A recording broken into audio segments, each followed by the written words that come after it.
जो share market को समझता है वो बिल्कुल समझ रहे होंगे। और आजकल अदानी के शेयर का हाल यही है कि आज किसी हमारे साथी से मैं पूछ रहा था, उनके पास भी कुछ अदानी के शेयर थे।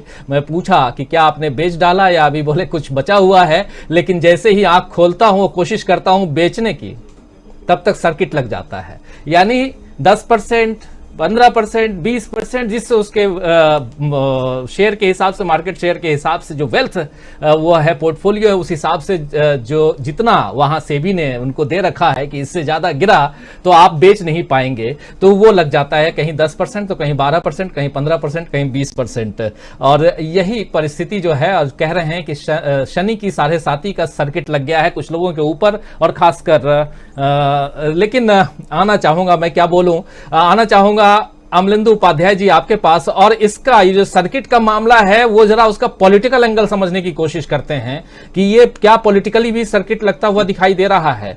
क्या सदन में जो कुछ हो रहा है, जो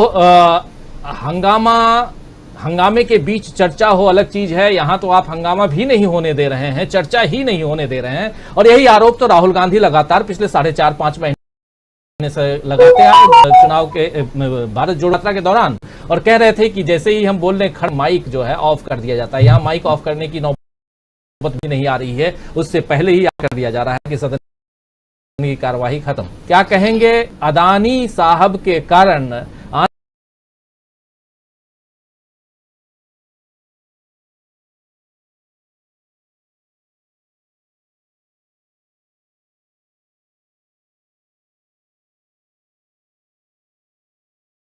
आने वाले समय में हम मोदी पूछते देखने वाले हैं क्या? राजीव जी, देखिए, अभी तक तो मोदी सरकार को कोई खतरा नहीं है, और मुझे है कि जब तक सरकार है तब तक अडानी जी पे भी कोई खतरा नहीं है। खतरा इस देश के ऊपर है, और जिन्होंने पैसा लगाया है उन निवेशकों के ऊपर है। तो जो पैसा डूबेगा वो जिन्होंने पैसा लगाया उनका डूबेगा। अडानी जी का क्या डूबेगा? अडानी लेकर के क्या आए थे जो चले जाएंगे? अडानी जी जो लेकर के आए थे वो तो उनके पास है, और चला गया होगा अब तक बाहर। जो खबरें आई थी कि स्विस बैंक में पैसा बढ़ गया है भारतीयों का, ये भी जांच होनी चाहिए कि वो किन भारतीयों का पैसा स्विस बैंक में बढ़ गया। पिछली रिपोर्ट आई थी ना कि स्विस बैंक में पैसा बढ़ गया है भारतीयों का, तो किन भारतीयों का पैसा बढ़ा है, इसकी भी मुझे लगता है कि अच्छी तरीके से जो है कुल मिलाकर जांच होनी चाहिए। लेकिन लगता है कि जो शनि की 7.5 का सर्किट की बात हो रही है, जेपी सिंह साहब ने कहा, वो बिल्कुल लगता है वो सही बात है। वरना अब तक जो कोरोना आने वाला था, 4 हफ्ते बाद जो चिट्ठी लिखी जा रही थी, मनसुख मंडाविया ने चिट्ठी लिखी थी राहुल गांधी को कि आप अपनी यात्रा स्थगित कर दीजिए, कोरोना आने वाला है। हमारा जो भोपू मीडिया है वो भी जो था वो बार बार खबरें चला रहा था कि अगले 4 हफ्ते बाद जो बहुत भयंकर स्थिति आने वाली है, बहुत भयंकर कोरोना आने वाला है। वो कोरोना आना चाहिए था हिंडनबर्ग की रिपोर्ट आने के बाद। ना सदन चलता और ना सदन के अंदर ये मांग उठती की चर्चा करो इस पे। अमृत काल में विष भी तो निकला था, समुद्र का मंथन हुआ तो अमृत भी निकला था, विष भी निकला था। तो जब अमृत लोग पिएंगे तो विष कौन पिएगा? तो जाहिर सी बात है विष भी जो है इसी सरकार को पीना होगा। अब ये सरकार की जो है वो कुशलता पर निर्भर करता है कुल मिला के कि वो अमृत कितना जो है वो कटक जाती है, और विष जो है दूसरों को कितना पिला पाती है। तो अब ये सरकार की कुल मिलाकर के जो रणनीति होगी उस पर बहुत कुछ निर्भर करेगा राजीव जी, मुझको ऐसा लगता है कुल मिलाकर के। बहरहाल सवाल तो ये है कि पिछले दिनों आपको याद होगा कि हमारे प्रधानमंत्री नरेंद्र मोदी जी ने शायद लाल किले से ही घोषणा की थी 3.5 लाख शेल कंपनियां जो हैं वो बंद कर दी गई हैं। कई साल हो गए इस बात को घोषणा किए हुए। तो जब वो शेल कंपनियां बंद हो गई थी तो ये शेल कंपनियां अडानी जी कहां से काम कर रही थी इस देश के अंदर? तो ये तो बड़ा गंभीर मसला है। इस मतलब इनकी कंपनियां बंद होने से रह गई थी क्या? मोदी जी की ड्रोन जो था वो देख नहीं पाया था इनकी कंपनियों को कि शेल कंपनियां हैं। मुझे लगता है मोदी जी जो अडानी जी को दिल से माफ नहीं कर पाएंगे, जैसे प्रज्ञा ठाकुर को नहीं कर पाए थे अभी तक। तो ऐसा ही कुछ मसला जो है इनका हो सकता है कुल मिलाकर के।